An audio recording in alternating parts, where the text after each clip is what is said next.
Hi good morning. നമുക്കിന്ന് ധാബ സ്റ്റൈലിൽ ഒരു പനീർ മസാല ഉണ്ടാക്കിയാലോ. വളരെ ഈസി ആയിട്ടുള്ള ഒരു പനീർ മസാലയാണ്. നമ്മൾ സാധാരണ പനീർ ബട്ടർ മസാലയൊക്കെ ഉണ്ടാക്കുമ്പോൾ കുറേ പ്രോസസ്സ് ഇല്ലേ, ഇത് അത്രയൊന്നുമില്ല, വളരെ എളുപ്പത്തിൽ തയ്യാറാക്കാം. അപ്പോൾ നിങ്ങൾ ഇങ്ങനെ പനീർ മസാല ഉണ്ടാക്കി നോക്കിയിട്ടില്ലെങ്കിൽ ഉറപ്പായിട്ടും ട്രൈ ചെയ്യൂ. നമുക്ക് എങ്ങനെയാണ് നമ്മുടെ പനീർ മസാല തയ്യാറാക്കുന്നതെന്ന് നോക്കാം.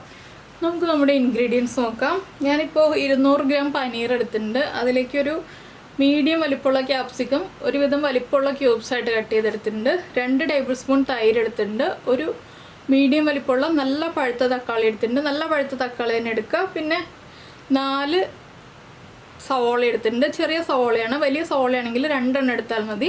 അപ്പോൾ ആദ്യം നമുക്ക് ഈ പനീർ ഒന്ന് മാരിനേറ്റ് ചെയ്ത് വയ്ക്കാം. അതിലേക്കായിട്ട് നമ്മളൊരു ബൗളിലേക്ക് നമ്മൾ എടുത്തു വച്ചിരിക്കുന്ന തൈര്, പുളിയുള്ള തൈരാണെങ്കിൽ ഒരു 1/2 ടീസ്പൂൺ പഞ്ചസാരയും കൂടി ചേർക്കാം കേട്ടോ. അധികം പുളിയുള്ള തൈര് വേണ്ട. പുളിയില്ലാത്ത തൈരാണെങ്കിൽ പഞ്ചസാര ചേർക്കേണ്ട ആവശ്യമില്ല.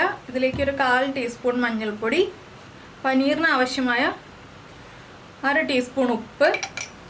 നിങ്ങൾക്ക് എരിവുള്ള മുളക് പൊടിയും ചേർക്കാം, കാശ്മീരി ചില്ലി പൗഡറും ചേർക്കാം. ഞാനിപ്പോൾ കാശ്മീരി ചില്ലി പൗഡർ മാത്രമാണ് ചേർക്കുന്നത്, 1/2 ടീസ്പൂൺ. എന്താണെന്ന് വെച്ചാൽ നമ്മളിതിൽ പച്ചമുളക് ചേർക്കുന്നുണ്ട്. എൻ്റെ കയ്യിലുള്ള പച്ചമുളകിന് എരിവ് കൂടുതലാണ്, അതുകൊണ്ട് തന്നെ ഞാനിപ്പോൾ കാശ്മീരി ചില്ലി പൗഡറാണ് ചേർക്കുന്നത്. പിന്നെ 1/2 ടീസ്പൂൺ ഗരം മസാലപ്പൊടി ചേർത്തിട്ടുണ്ട്. ഇത്രയും ചേർത്ത് നന്നായിട്ടൊന്ന് മിക്സ് ചെയ്യാം. പച്ചമുളക് ചേർക്കുന്നില്ല എന്നുണ്ടെങ്കിൽ മാത്രം നമുക്ക് എരിവുള്ള മുളക് പൊടി ഒരു 1/4 ടീസ്പൂൺ ചേർത്ത് കൊടുക്കാം കേട്ടോ. ഇനി നമുക്കിതിലേക്ക് പനീറും കൂടി ചേർത്തിട്ട് ഒരു 10 മിനിറ്റ് ഒന്ന് മിക്സ് ചെയ്ത് വയ്ക്കാം. 10 മിനിറ്റ് മതി, അതിൽ കൂടുതൽ വയ്ക്കേണ്ട ആവശ്യമില്ല. തൈര് എടുക്കുമ്പോൾ പ്രത്യേകം ശ്രദ്ധിക്കുക, അധികം വെള്ളമുള്ള തൈര് എടുക്കരുത്, വെള്ളം കുറവുള്ള തൈര് എടുക്കുക കേട്ടോ. കട്ട തൈര് എടുക്കുക, ഇല്ലെങ്കിൽ നമ്മുടെ ഗ്രേവിയിൽ വെള്ളം കൂടിപ്പോവും. അതുപോലെ തന്നെ നമ്മൾ ഈ കറിയിൽ ചേർക്കുന്ന വെള്ളം എപ്പോഴും ചൂടുവെള്ളമായിരിക്കണം, പച്ചവെള്ളം ചേർക്കരുത്. ഈ ഒരു പനീർ ഒരു 10 മിനിറ്റ് ഫ്രീസറിലേക്ക് വയ്ക്കുക. പനീറിലേക്ക് മസാലകളൊക്കെ നന്നായിട്ട് പിടിക്കാനാണ് നമ്മൾ 10 മിനിറ്റ് ഫ്രീസറിലേക്ക് വെക്കുന്നത്. ഇത് ഫ്രൈ ചെയ്യണ്ട കേട്ടോ, നമ്മൾ ഫ്രൈ ചെയ്യാതെ ഉണ്ടാക്കുന്ന കറിയാണ്. എല്ലായ്പ്പോഴും നമ്മൾ പനീറിൻ്റെ കറികൾ ഉണ്ടാക്കുമ്പോൾ ഫ്രൈ ചെയ്തിട്ടാണ് ഉണ്ടാക്കുന്നത്. ഇതിപ്പോൾ വളരെ ഈസി ആയിട്ട് ഉണ്ടാക്കുന്ന ഒരു കറിയാണ്. ഇനിയിപ്പോൾ നമുക്കിത് ഫ്രീസറിലേക്ക് വെക്കാം. അപ്പോൾ നമ്മൾ പനീർ ഫ്രീസറിലേക്ക് വെച്ചു. ഞാനൊരു പാനിലേക്ക് വെജിറ്റബിൾ ഓയിൽ ഒഴിച്ചിട്ടുണ്ട്. ഇതിലേക്ക് നമുക്ക് സവോള ചേർക്കാം. സവോളയുടെ കൂടെ തന്നെ നമ്മൾ കട്ട് ചെയ്ത് വെച്ചിരിക്കുന്ന 2 പച്ചമുളക്. ഇനി ഇതിലേക്ക് ആവശ്യമായ ഉപ്പ് ചേർത്ത് കൊടുക്കുക. സവോളയ്ക്ക് ആവശ്യമായ 1/4 ടീസ്പൂൺ ഉപ്പ്. ഇത്രയും ചേർത്തിട്ട് നന്നായിട്ട് സവോളയൊന്ന് കുക്കായി വരുന്നത് വരെ നമ്മളൊന്ന് വഴറ്റിയെടുക്കുക. സവോളയുടെ കളറൊക്കെ ഒന്ന് മാറി വരണം, അതുവരെ ഇളക്കി കൊടുക്കുക. അപ്പോൾ നമ്മുടെ സവോളയൊക്കെ ഒന്ന് കുക്കായി വന്നിട്ടുണ്ട്. നമുക്കിനി ഫ്ലെയിം കുറച്ചിട്ട് ഇതിലേക്ക് പൊടികളൊക്കെ ചേർത്ത് കൊടുക്കാം. നമ്മൾ പനീറിൽ മസാലകളൊക്കെ ചേർത്തിട്ടുണ്ട്, എങ്കിലും ഒരു 1/4 ടീസ്പൂൺ മഞ്ഞൾപ്പൊടി, 1/2 ടീസ്പൂൺ മല്ലിപ്പൊടി.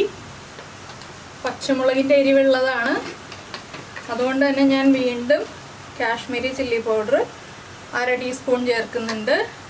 1/4 ടീസ്പൂൺ ഗരം മസാലപ്പൊടി. ഇത്രയും ചേർത്തിട്ട് ഈ പൊടികളൊന്ന് കുക്കായി വരുന്നത് വരെ നന്നായിട്ട് ഇളക്കി കൊടുക്കുക. ഒരു 1/2 മിനിറ്റ് ഒന്ന് ഇളക്കി കൊടുത്തിട്ടുണ്ടെങ്കിൽ നമ്മുടെ പൊടികൾ കുക്കായി വരും. ഇനി നമുക്കിതിലേക്ക് നമ്മൾ കട്ട് ചെയ്ത് വെച്ചിരിക്കുന്ന തക്കാളി ചേർക്കാം. തക്കാളി ചേർത്ത് വീണ്ടും ഒന്ന് ഇളക്കിയിട്ട് ഒരു 2 മിനിറ്റ് ഒന്ന് ലോ ഫ്ലെയിമിൽ അടച്ചു വയ്ക്കാം.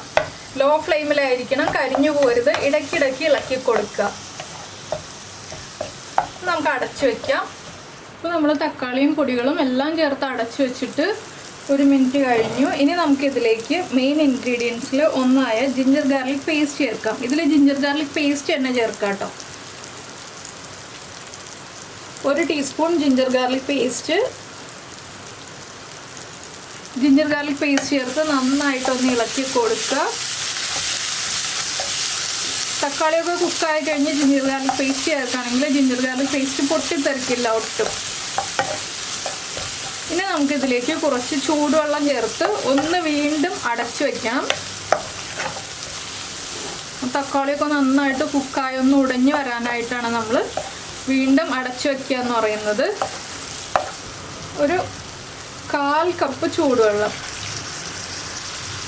ഈ ചൂടുവെള്ളം ചേർത്ത് നന്നായിട്ടൊന്ന് ഇളക്കിയതിന് ശേഷം ഇനി ചെറിയ ബർണറിൽ ഹൈ ഫ്ലെയിമിൽ വെച്ച് 1 മിനിറ്റ് ഒന്ന് അടച്ചു വെച്ച് വീണ്ടും വേവിച്ചെടുക്കുക. ആ തക്കാളിയൊക്കെ ഒന്ന് ഉടഞ്ഞു കിട്ടാനാണ് നമ്മൾ 1 മിനിറ്റ് അടച്ചു വെച്ച് കുക്ക് ചെയ്തെടുക്കുന്നത്. അപ്പോൾ നമ്മൾ വെള്ളം ചേർത്ത് അടച്ചു വെച്ചിട്ട് 1 മിനിറ്റ് ആയി. ഇതാ എണ്ണയൊക്കെ നന്നായിട്ട് തെളിഞ്ഞു വന്നിട്ടുണ്ട്. നമ്മൾ ആദ്യം ചേർക്കുന്നത് ഇനി 1/2 ടീസ്പൂൺ പഞ്ചസാര ചേർത്തിട്ട് നന്നായിട്ടൊന്ന് ഇളക്കി മിക്സ് ചെയ്യുക. ഇപ്പോൾ നമ്മുടെ തക്കാളിയൊക്കെ കണ്ടോ നന്നായിട്ട് ഉടഞ്ഞു വന്നിട്ടുണ്ട്. ഇനി നമുക്കിതിലേക്ക് നമ്മൾ മാരിനേറ്റ് ചെയ്ത് വെച്ചിരിക്കുന്ന പനീർ പീസസ് ആഡ് ചെയ്യാം. പനീർ പീസസിൻ്റെ കൂടെ തന്നെ ആ മസാലയും കൂടി ചേർക്കാം കേട്ടോ. ഇതിലേക്ക് ഇനി നമ്മൾ ചേർക്കുന്നത് നമ്മുടെ ക്യാപ്സിക്കം. ഇത് രണ്ടും ചേർത്ത് നന്നായിട്ടൊന്ന് ഇളക്കി മിക്സ് ചെയ്യുക. പനീറിലേക്ക് ആ മസാലയൊക്കെ ഒന്ന് പിടിച്ചു വരണം. ആദ്യമേ നമ്മൾ പഞ്ചസാര ചേർക്കുന്നത് പനീറിലേക്ക് മസാലയൊക്കെ പിടിക്കുമ്പോൾ ആ എരിവൊക്കെ ഒന്ന് ബാലൻസ് ചെയ്യാനാണ്. പനീർ ചേർത്ത് കഴിഞ്ഞിട്ട് നമ്മൾ എരിവൊക്കെ ബാലൻസ് ചെയ്യുന്നതിനേക്കാൾ നല്ലത് നമ്മളെല്ലാം കറക്റ്റ് ആക്കിയിട്ട് പനീർ ചേർക്കുന്നതാണ്.